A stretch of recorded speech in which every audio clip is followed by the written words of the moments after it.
Hey drummers, I'm Jim Linsner and Danusha Beats is behind the camera. Today we're going to talk about an amazing drum set rudiment, the 6-stroke roll. And this particular application clearly fits into the category of crazy ass roundhouse drum fills that will not fit into any song you play. But will sound spectacular as song endings or drum solos. And come on, this is the fun stuff, so let's dig in. The traditional 6-stroke roll is played like this. Right, left, left, right, right, left, right, left, left, right, right, left, right. What we're going to do is we're going to relax the rhythm a little bit so it becomes 6 evenly spaced notes. 1, 2, 3, 4, 5, 6. 1, 2, 3, 4, 5, 6. Right, left, left, right, right, left, right, left, left, right, right, left. And the challenge here is that you have to get it really fast for it to be effective on the drum set. Okay? And for some of you that haven't done this before, it's going to take some time. It's going to maybe take a month. Okay? But what you're going to do is you're going to play the rudiment perfectly. Accents are big strokes, double strokes, or little strokes. And you're going to set your metronome to a tempo that you can play it perfectly for about 2 minutes. And then you're going to make the metronome a little faster, and you're going to play it there for 2 minutes, and a little faster, and a little faster. And this is going to take days, weeks, maybe even months. But the end result is you'll be able to play this, which you can apply to the drum set in literally 100 different ways. Let's move it over to the drums. Typically, when drummers move the 6-stroke roll around the drum set, they move the first note, or the last note, or both, and they leave all the double strokes on the snare drum. That's a great way to do it, and I totally suggest you learn that. But we're going to do something a little bit different today because there's no law that says you can't move double strokes to the toms. And it creates a really interesting type of phrasing. So what we're going to do first is we're going to move between the snare drum and the small tom. We're going to play 2 6-stroke rolls. The first 6-stroke roll is right, left, left on the snare, followed by right, right, left on the small tom.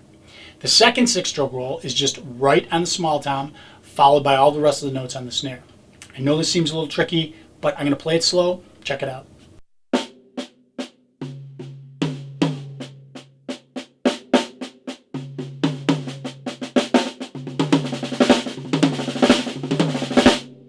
All right, if you can move it to the small tom, you can also move between the snare drum and the medium tom.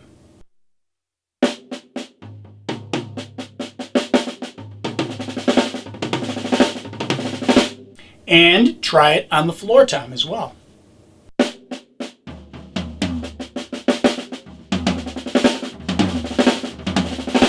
And why not combine all 3 of those moves?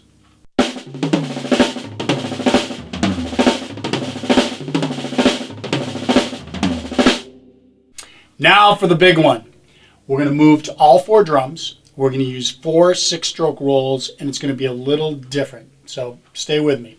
First 6-stroke roll is right, left, left on the snare drum, followed by right, right, left on the small tom. Second 6-stroke roll is right, left, left on the small tom, followed by right, right, left on the medium tom.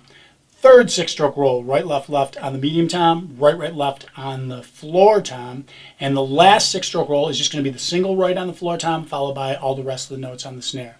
I'll play that slowly and I'll speed it up.